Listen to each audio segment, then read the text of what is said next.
Hi friend, তো গন্ডি কাটবো তাই জন্য চলে গেছিলাম পুকুরের ওখানে। আর ওখানে গিয়েছিল কুলো নিয়ে জল ভরবে, তারপরে একটু কুলো দিয়ে গঙ্গা পুজো করবে। তারপরে পুজো দেওয়ার পরেই আমরা পুকুরে স্নান করে তারপরে গন্ডি কাটা শুরু হবে।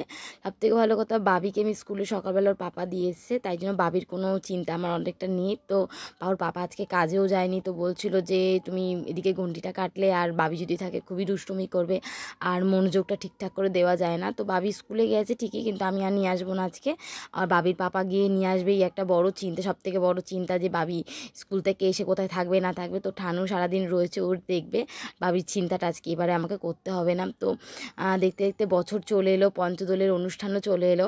কীভাবে যে বছরটা চলে এলো সেটাই বুঝতে পারছি না। গেল বছরে এরম সময় এরম গঙ্গা পুজো করা, তারপরে আমরা সবাই মিলে ঘন্টি কাটা, দেখতে দেখতে বছর যে কীভাবে চলে যায় তার কোনো ঠিক নেই। 3 বছর গন্ডি কাটবো ভেবেইছিলাম, তো 1 বছর তো কাটা হয়ে গেল, আর 1 বছর কাটছি, আর এর পরের বছর আর 1 বছরই কাটবো, কারণ বাবির জন্য একটুখানি পুজো দেবো, মানত করেছিলাম, তাই জন্যই গন্ডি কাটা।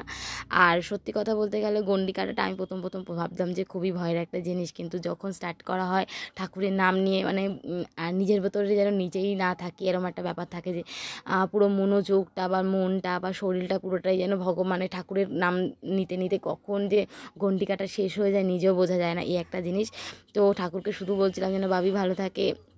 এত দুষ্টু, তোমরা জানো না, বাবি এত দুষ্টু, এত চঞ্চল, যেই দুষ্টু চঞ্চলের প্রচণ্ড পরিমাণে বিপদ হয়, মানে ওর বিপদ হওয়া সেটা আলাদা, মানে সঙ্গে সঙ্গে আমাদেরও বিপদ হয়ে যায়। তাই জন্য সবসময় ঠাকুরকে বলি, ঠাকুর যেন বাবি শান্ত হয়, ভালো হয়, এই একটা ব্যাপার। তোমরা প্লিজ প্রে করো যেন বাবি শান্ত হয়।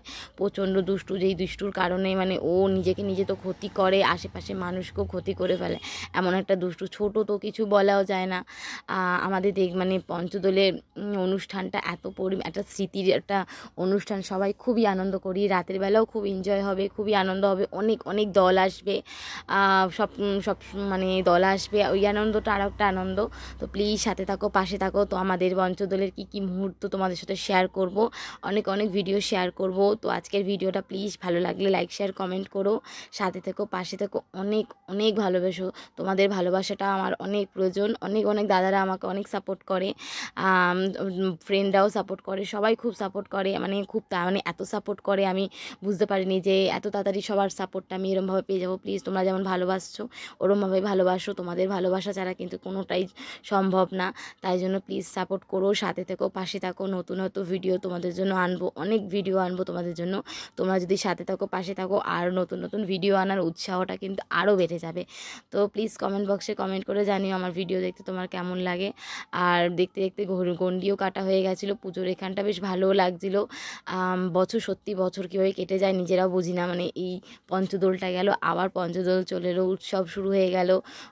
আমাদের এখানে উৎসব তো মানে পঞ্চদোলের উৎসব খুবই বড় করে হয়, তাই তোমাদের ইনভাইট করলাম, সবাই চলে আসবে রাতের বেলা। এখানে অনেক বড় করে অনুষ্ঠান হবে, অনেক বড় করে অনুষ্ঠান হবে, অনেক এনজয় হবে। আর রাতের বেলা অনেক দল আসবে। সেই বাবি তো এক্সাইটেড, সকালবেলা যখন স্কুলে যায় তখন বলে গেছে কখন বাড়িতে আসবে, এসে এখানে ঘুরবে। তো আজকের দিনটা বাবির পড়াশোনা পুরো বন্ধ, কেন ওরা আন্টিও এখানে গন্ডি কেটেছে, তাই জন্য পুরোটাই বন্ধ। তারপরে সবাই মিলে ঘট বসালো, ঘট বসানোর পর্ব চলছে। চলো ফ্রেন্ড, ভিডিওটা ভালো লাগলে লাইক শেয়ার কমেন্ট করবে, অনেক অনেক ভালোবাসবে।